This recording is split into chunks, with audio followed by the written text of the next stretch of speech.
할렐루야. 주님의 성실하심이 우리 모든 성도들에게 대대로 임하게 될 줄 믿습니다.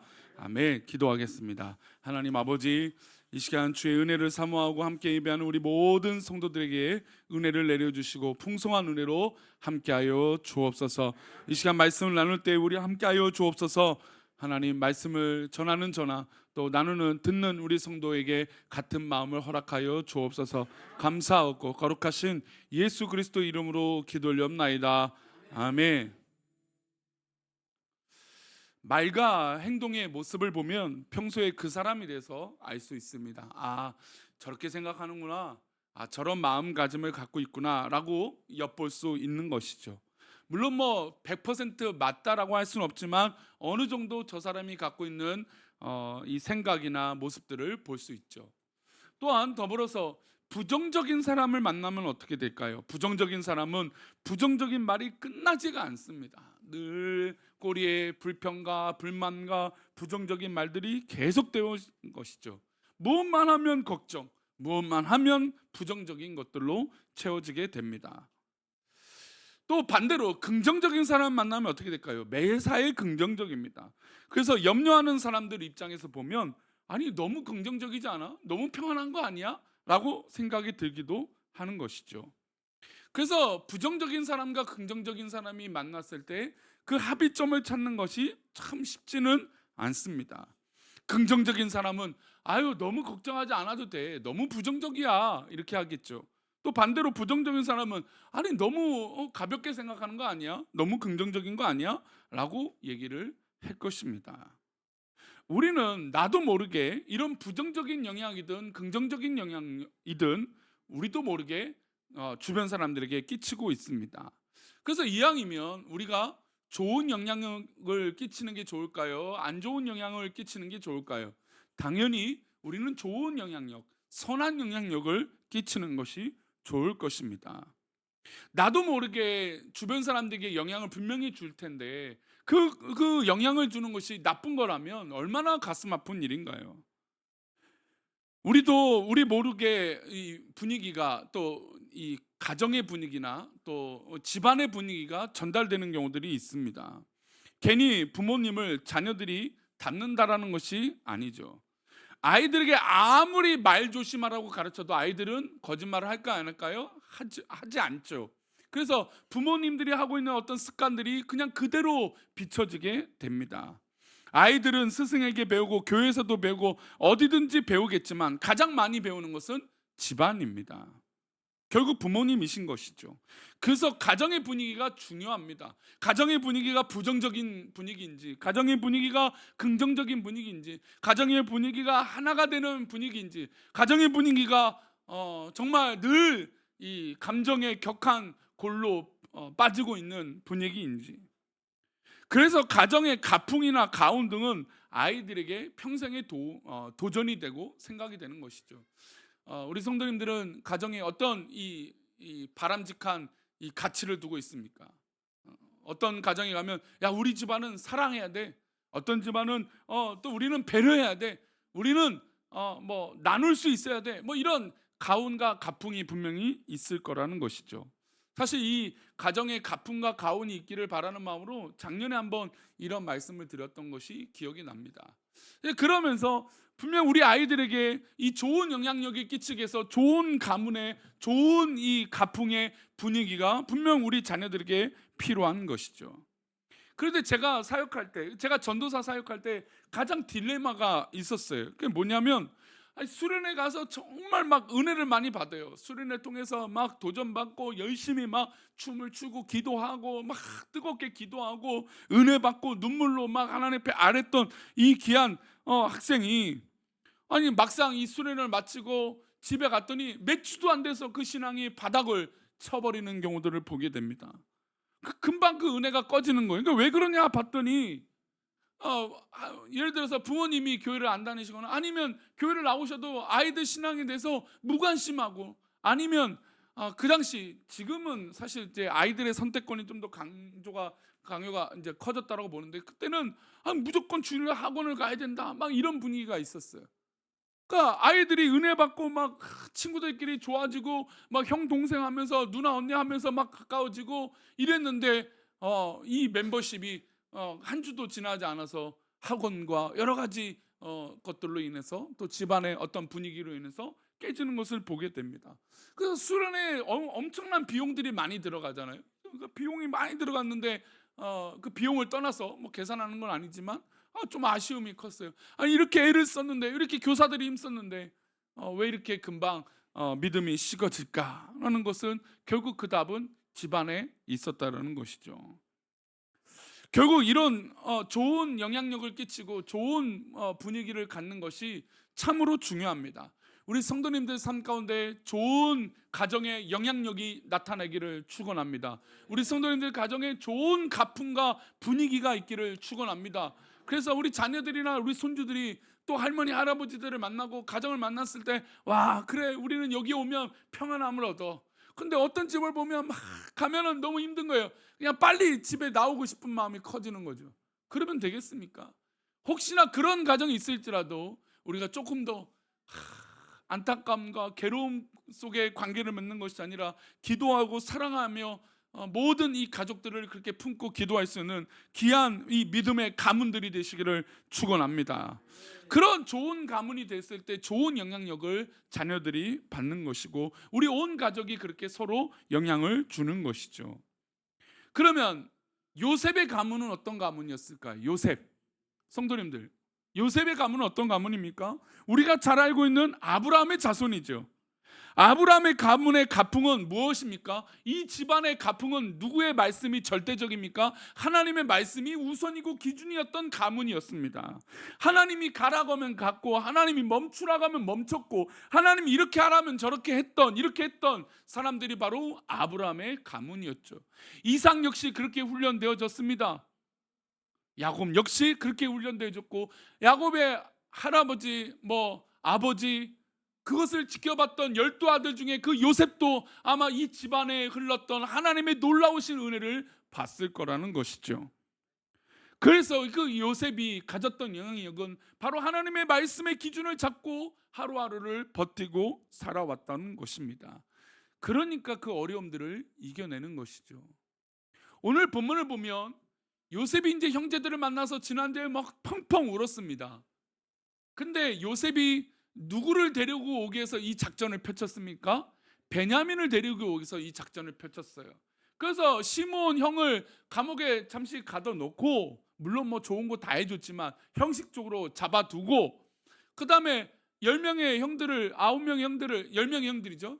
9명 형들을 돌려보내서, 9명 형들을 돌려보내서, 시므온은 잡혀 있으니까 돌려보내서 막내를 데려오게 작전을 펼칩니다. 그래서 형들 앞에서 하나하나 보면서 이제 지난주에 눈물이 터졌어요. 근데 이제 누구랑 아직 인사를 못했습니까? 베냐민하고 인사를 못했어요. 자, 이제 베냐민을 만납니다. 베냐민을 만났는데 마지막 그 남았던 눈물이 다 쏟아지는 거예요. 우리 14절 말씀 보겠습니다. 14절 함께 읽겠습니다. 시작.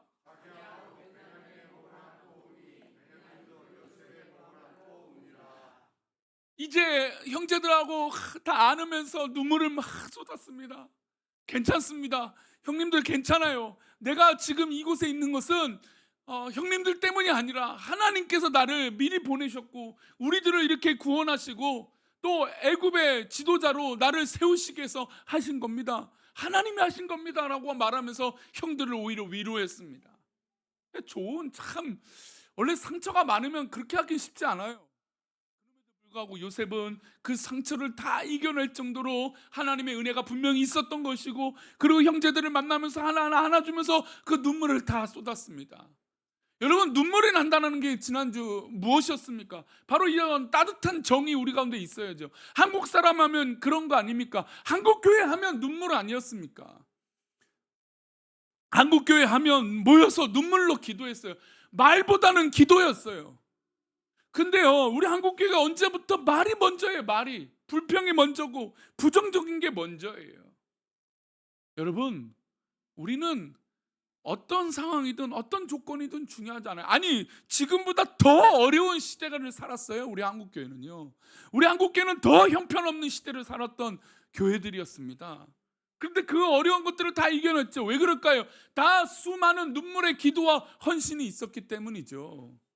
사람을 교회에서 본 것이 아니라 누구를 본 것일까요? 하나님을 봤기 때문이죠. 지금 이 순간에도 우리는 사람을 보는 것이 아니라 하나님을 보는 것인 줄 믿습니다. 하나님을 만나고 하나님께서 주신 은혜로 우리가 이 자리에 앉아서 예배하는 것이죠. 우리가 그런 신앙이 회복될 때 눈물이 나는 겁니다.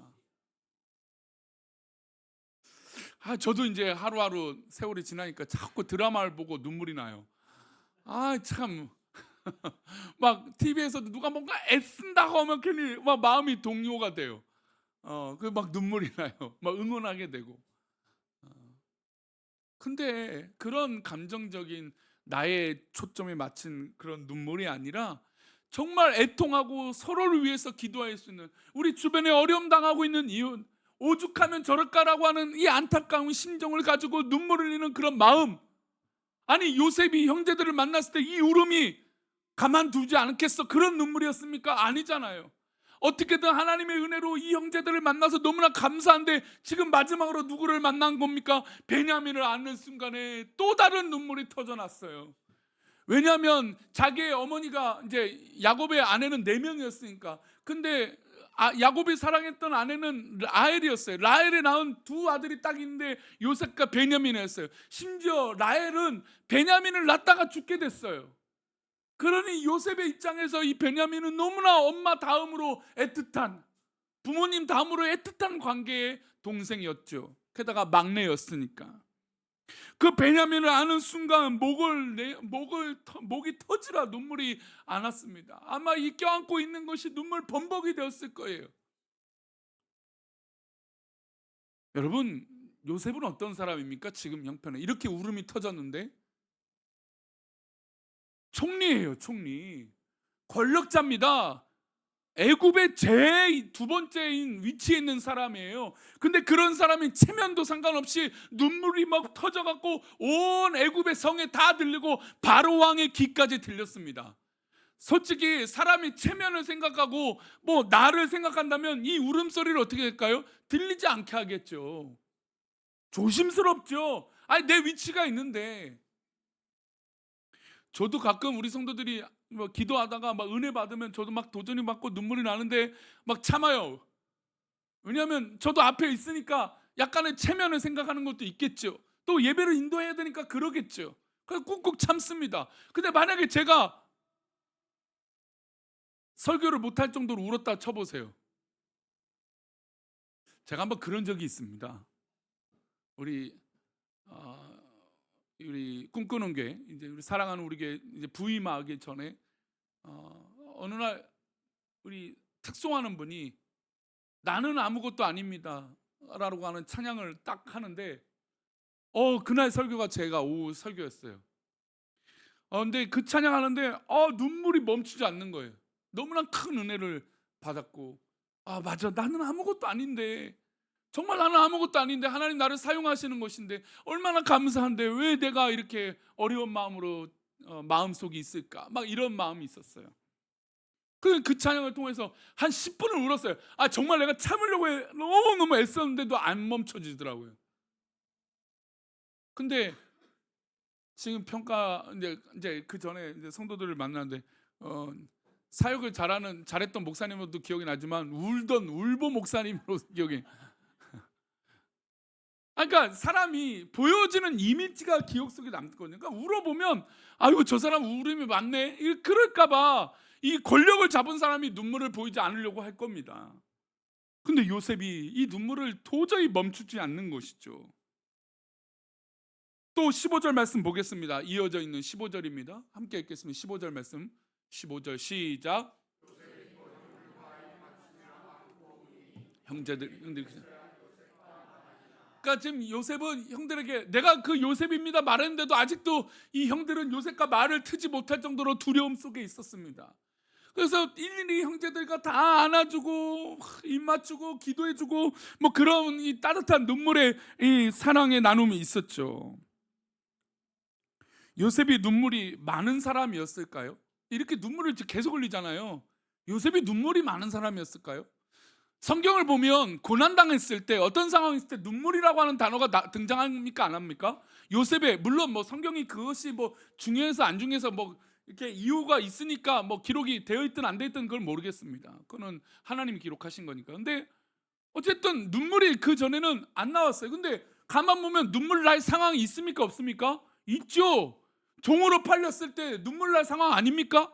근데 눈물이라는 단어가 안 나와요. 억울하게 누명을 써서 감옥에 갇혔을 때 눈물이라고 하는 단어가 안 나타나요.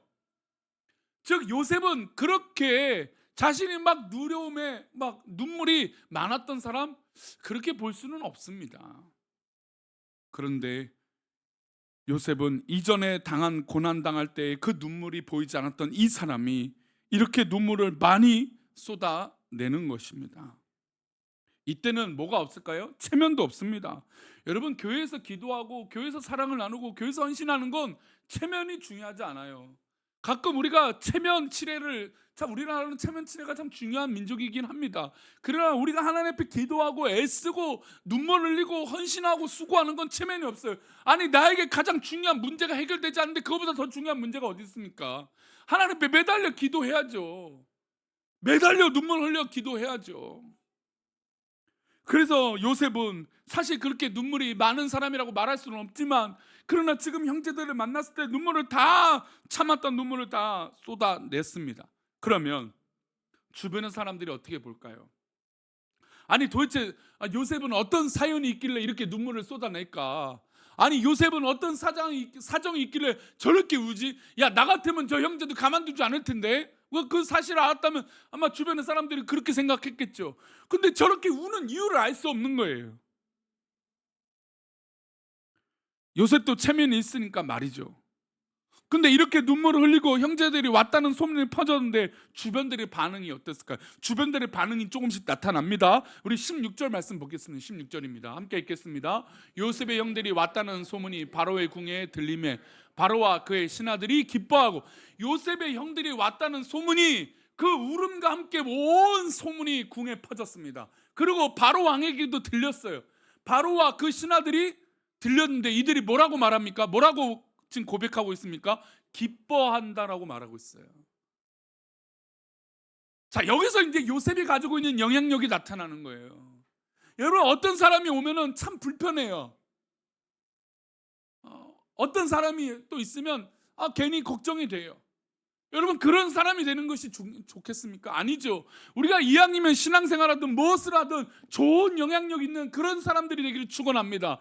요셉은 아무리 그렇게 눈물을 흘리고 사연 많은 사람처럼 보이지만 그의 형제들이 왔고 그의 가족들이 왔다는 소문이 바로 왕과 신하들에게 들렸는데 아무도 저 이제 가족들이 정치하려고 권력 잡으려고 가족들 다 데리고 온 거 아니야? 뭐 저 이방인들 또 다 끄집어 오는 거 아니야? 이런 염려를 하는 것이 아니에요. 어떤 정치적인 해석을 하지 않는다라는 거죠. 여러분 우리 한국은 무슨 정치적인 이슈가 나오면 어떻습니까? 방송사마다 해석을 해요. 무슨 단어가 무슨 말 한마디가 나오면 그 말하는 의도가 뭔가 무슨 사실 그렇게 말하지도 않죠. 어떻게 그렇게 사람들이 다 고민하고 생각을 하겠습니까? 물론 정치적으로 대사들을 써주겠지만 근데 우리나라는 무슨 정치적인 생각이 어떻고 뭐 판단이 없고 그 단어가 어떻고 막 생각을 합니다. 근데 그만큼 정치적인 영향력이 중요한 것이죠. 요셉은 정치적인 영향력이 있는 사람입니다. 바로의 2인자이니까. 근데 그 사람에게 가족들이 왔다라는 건 신하들에겐 좋은 것은 아닙니다. 왜 그럴까요? 요셉은 2인자니까 말 그대로 이 형제들을 등용시켜서 권력을 잡기 시작한다면 이거 좀 또 다른 문제 아닌가? 그런 생각이 들 수도 있을 겁니다. 그런데 바로 왕은 그렇다 쳐요. 바로 왕은 제 2인자 요셉을 사랑하고 요셉이 했던 일들을 다 지지했으니까 그에게 인장 반지도 끼워줬으니까 뭐 그렇다 쳐요. 근데 신하들은 또 다른 문제예요. 신하들은 야 이거 이러다가 요셉이 다 애굽을 다 집어삼키는 거 아니야? 이러다가 이거 뭐 우리 쫓겨나는 거 아닌가? 그런데 요셉은 이미 풍년의 7년을 보냈고 흉년의 몇 년도 보냈습니까? 2년을 보냈습니다. 즉 요셉이 바로 왕과 신하들에게 몇 년 동안 자신의 삶을 보여준 겁니까? 9년 동안 그의 삶을 보여준 거예요. 그 삶을 통해서 요셉이 보여줬던 건 가족들이 왔고 정치적인 판단이 있을 수도 있는데 그런 판단이 조금 더 들지 않아요. 9년 동안 요셉을 지켜봤더니 야, 요셉은 그런 사람 아니다. 아, 요셉은 좀 다른 사람이구나. 요셉은 하나님을 아는 사람이구나. 그런 영향력에 있는 그런 영향을 끼쳤더니 이 신하들과 바로 왕이 아, 요셉은 다르구나. 그래서 가족들이 왔을 때, 형제들이 왔을 때 뭐라고 말합니까? 모두 다 기뻐한다라는 거예요. 모두 다. 여러분, 이게 평소에 가지는 영향력이에요. 우리가 어떤 삶을 살았는지, 어떤 상황이 있는지 그 사람이 갖고 있는 영향력이 정말 어떤 위기와 판단이 있을 때 보여지는 것이죠. 요셉은 지금 형제들을 만나고 그렇게 눈물을 다 쏟았습니다. 눈물을 쏟았다는 건 주변 사람들이 볼 때 야, 뭔가 무슨 일이 있는 거야 라고 생각을 했던 거죠. 사연도 있을 거라 생각하는 거죠. 그런데 가족들이 왔다, 그 소문이 들렸는데 모두 다 기뻐했다는 건 요셉 자체가 주는 영향력이 좋은 영향력이었다는 겁니다. 여러분, 우리 한국교회가 이 좋은 영향력을 좀 잃었어요. 우리 한국교회가 조금 선한 영향력을 조금 잃었던 건 사실입니다. 그러나 우리 하나님이 안 계신 건 아니잖아요. 하나님이 없는 것이 아니잖아요. 그렇다면 우리가 회복될 건 무엇입니까? 바로 우리에게 좋은 영향력, 선한 영향력, 하나님 기뻐하시는 영향력이 회복되는 것인 줄 믿습니다. 학교에서 어디서든 예수 그리스도를 믿는 믿음의 사람이라는 것을 말하는 것을 주저하지 마십시오. 나는 예수 믿는 사람이라고 고백하시길 바랍니다. 나는 예수님을 믿고 이런 영향력이 있다. 때로는 우린 실수할 수 있어요. 또 세상 사람들은 이 틈을 놓치지 않고 야, 믿는 사람이 왜 그래? 그럴 수도 있습니다. 그러나 우리는 포기할 이유가 없습니다. 왜요? 살아계신 하나님을 믿는 믿음의 사람들이기 때문이죠. 내가 부족하고 내가 조금 연약해도 또 일어설 수 있는 건 하나님의 놀라운 은혜가 있기 때문이에요. 그러니 그 은혜를 믿고 우리는 그 또한 영향력을 나타내며 살아가는 거예요. 하나님, 나에게 주신 은혜를 우리 주변에게 나타나게 해 주옵소서. 서론에 제가 말씀드렸습니다. 이 가문과 이 가풍의 좋은 분위기가 중요하다는 거, 가훈과 가풍이 중요하다는 거, 우리 성도님들에게 좋은 가풍과 가문의 분위기가 있기를 축원합니다. 그것은 바로 하나님 말씀의 기준을 잡고 그 말씀에 흔들리지 않는 좋은 영향력이라는 거예요. 하나님 말씀을 부여잡고 살았으니까 이 요셉을 통하여 모든 사람들이 야, 저거 무슨 속내가 있는 거 아니야? 꿍꿍이 있는 거 아니야? 이렇게 보지 않는다라는 것이죠. 요셉의 가족들이 왔을 때 그 소문이 들리니까, 아직 소문이잖아요. 소문은 어떻습니까? 우리 말씀 다시 볼까요? 16절 말씀 다시 한번 띄워보세요. 16절 말씀입니다. 16절 그 전, 네, 함께 다시 한번 읽어볼까요? 요셉의 영들이 왔다는 소문이, 여기까지 소문입니다. 그러니까 바로 왕과 신하들은 아직 직접 누구를 못 봤습니까? 형제들을 못 봤어요. 그냥 소문만 들린 거예요. 여러분, 소문이라는 게 얼마나 말을 퍼뜨리기 좋습니까? 말을 뻥튀기 하기 좋습니까? 말을 부풀릴 수 있어요. 가끔 우리가 상처받고 서운한 건 자꾸 엉뚱한 소문과 말이 들리기 때문이에요. 근데 이제 저는 또 그 생각을 해요.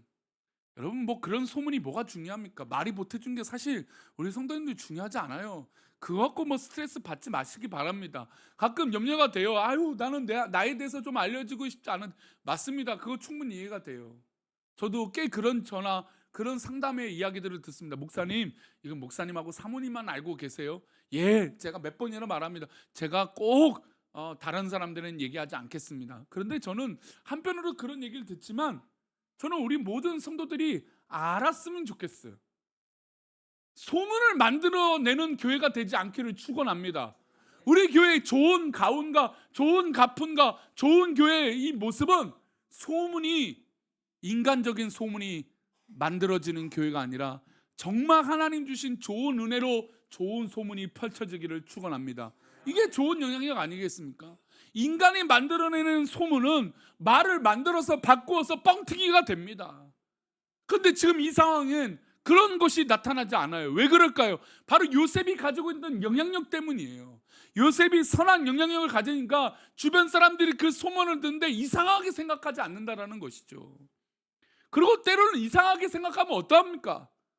내가 좋은 영향력을 계속 끼치면 되는 것이죠. 말씀 마치겠습니다.